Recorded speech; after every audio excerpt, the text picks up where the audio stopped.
Critical Role Campaign 4 sees the spark of a new rebellion, the Zelda-inspired Twilight Sword TTRPG is crushing crowdfunding,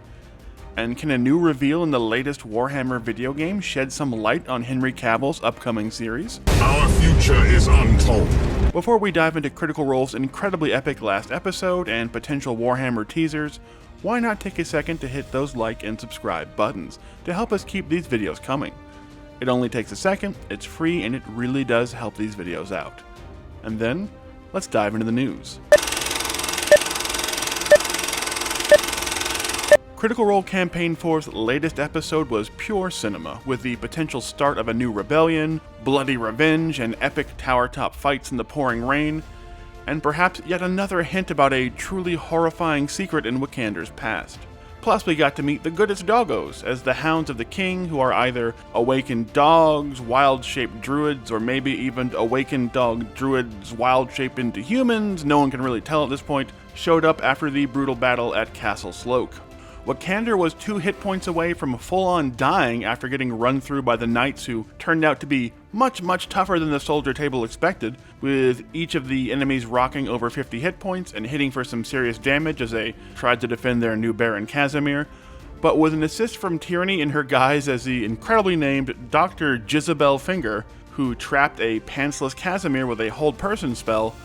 Thimble was able to get her bloody revenge on the man that betrayed Thiazi, killing him basically 1v1 in an epic fight that climbed tower stairs and ended on a rain-swept tower top with Casimir's bleeding corpse soaking his cloak that hung off the parapets like a banner. We also learned why Casimir did what he did, and it in no way redeems him, but it did do a great job of showing how someone who Brennan himself called once a good person, who had actually saved Thiazi's life, could turn out like this. After 12 years of being sent away to work as a carpenter for low wages, all with the vague promise from Thiazi that he would need his work and it would be very important and he would call for help when the time came, his desperation and the lack of hope in a decade passed with no such call just broke Casimir, which led him to betraying the man who, in his mind, ruined his life by filling it with false hope and then leaving him to languish.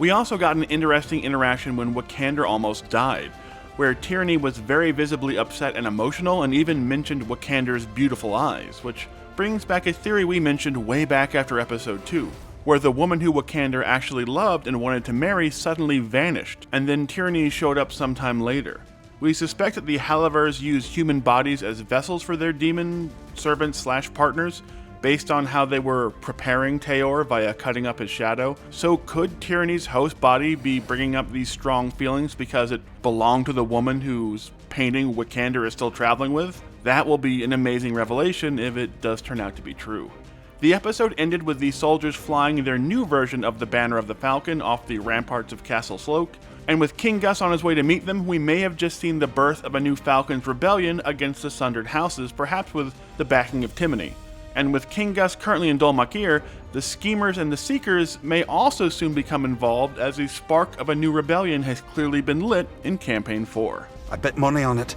Am I saying something? The Twilight Sword TTRPG has flown by the $500,000 mark on BackerKit, having raised nearly 500,000 euros, or roughly $577,000, with 2 weeks still left to go on its crowdfunding campaign. The game, which is heavily inspired by The Legend of Zelda, but also by games like Final Fantasy and Ni no Kuni and the works of Studio Ghibli,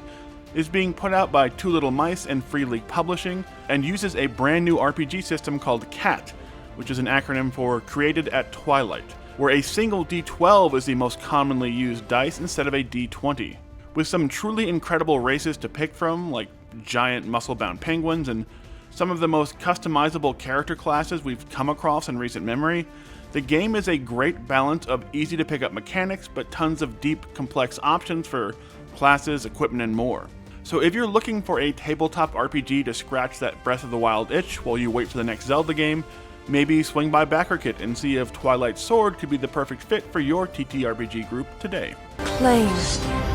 the Twilight Sword. And finally, the new Warhammer 40k Dawn of War game, Dawn of War 4, has made history by offering players the chance to actually play as one of the incredibly powerful Space Marine Primarchs for the very first time, as players will be able to take control of Lionel Johnson, the Primarch of the secretive Dark Angel Space Marine chapter in the new game.